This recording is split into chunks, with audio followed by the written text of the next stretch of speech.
tunamshukuru Mwenyezi Mungu, tumekuwa na mechi nzuri ambayo matokeo hayakuwa kwetu siku ya leo, lakini ni sogee kwa hapa kidogo bana watu hapo. Yes, tunamshukuru Mwenyezi Mungu kwa mchezo wa leo. Umekuwa mchezo mzuri, lakini matokeo hayajakuwa upande wetu. Wamecheza vizuri Silver Striker kwa mahesabu mazuri na wameweza kupata goli lao kipindi cha pili. Kwa hiyo sisi kama Young Africans Sports Club, story ya leo sio muhimu sana. Muhimu sana ni story ya tarehe 25 Benjamin Mkapa. Pale ndio kuna story muhimu, kwa sababu ndio kuna hatua inayotenganisha klabu yetu na hatua ya makundi ya Champions League. Tunakiwa dakika 90 na hivi ninapozungumza tayari tuko nyuma ya goli moja. Hivyo vyote viwe kwa namna yoyote ile, tunatakiwa twende Benjamin Mkapa tukapambana kwa jasho lote, kwa damu, kuhakikisha tunakwenda hatua ya makundi. Kwa leo tumepokea matokeo, lakini tunaondoka hapa Lilongwe, Malawi tukiwa na focus ya kwenda kufanya vizuri kwenye mchezo nyumbani. Kama vile kelele za mwalimu zimerejea tena, wengi kama hawajafurahishwa na kiwango baada ya kuiongoza klabu ya Young Africans wakitaka ngazi.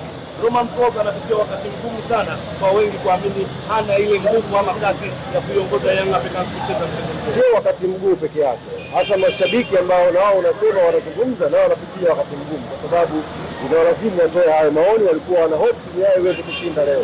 Kwa hiyo cha muhimu sasa hivi ni taasisi kutulia. Yaani hii discussion zote hizi hazina maana kama tutazifanya alafu timu ikashinda qualify kwenda hatua ya makundi. Sasa hivi taasisi inabidi iwe pamoja, tuwe na nguvu moja na twende kwenye mchezo marudiano tukiwa na focus ya kupindua haya matokeo, twende hatua ya makundi. Sasa hivi ndio wakati muhimu wa sisi kuanza hatua ya makundi kwa kumshinda mchezo marudiano. Kwa hiyo naamini tunayo quality, tunayo dhamira na tutakwenda kufanya vizuri inshallah kwenye uwanja wa Benjamin Mkapa. Kama shida ilikuwa nini kiufundi? Ukiangalia quality ya Young Africans ni quality kubwa mara 3 zaidi ya Silver Striker. Hii ni football. Unaweza kucheza vizuri ukakosa matokeo. Hii ni football. Hizi ni dakika 180. Kuna nyumbani na kuna ugenini. Tumecheza mchezo ugenini leo, tumepoteza.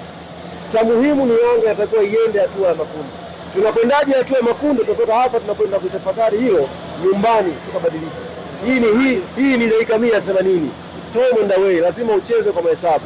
Wenzetu wametuwahi leo, wamepata goli moja na sisi tuna deni la kwenda kulipa tunapokuwa nyumbani Benjamin Mkapa. Tutarajie taarifa kwa umma kuhusiana na kocha Romain Folz. Yanga inaweka mipango kwa ajili ya kwenda kupindua meza Benjamin Mkapa inshallah.